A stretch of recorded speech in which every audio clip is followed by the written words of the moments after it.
It was a devastation to our community, and we got funding for the restaurants to help out, which is kind of opposite of what normally happens in the restaurant business, right? Tragedy happens or something happens, and restaurateurs are typically responsible for just giving away, which we're happy to do, but that wasn't a sustainable model, and we thought we would try something outside the box, and it is probably one of the proudest things that I've ever been a part of.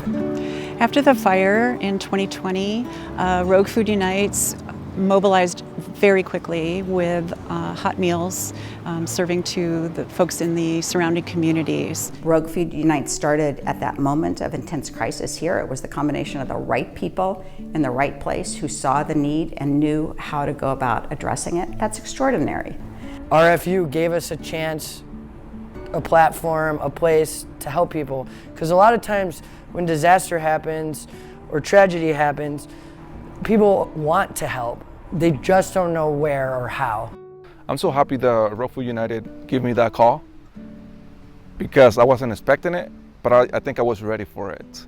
It is a very specialized set of skills that an organization has to have to understand how to organize when everything is in tumult, how to bring food to people, how to find those people, how to use food as both nourishment and as an avenue for building trust and helping people to stabilize so that they can face the bigger issues that they have at the moment of disaster. RFU is addressing food insecurity a little bit differently. We believe that food is a fundamental human right and that everybody deserves to eat and eat healthy, organic, local food.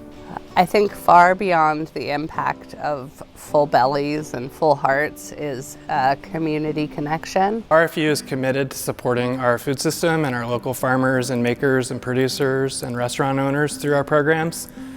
We feel it's really important to, while we're addressing food insecurity, to also build our local food economy so that we can have a more durable future.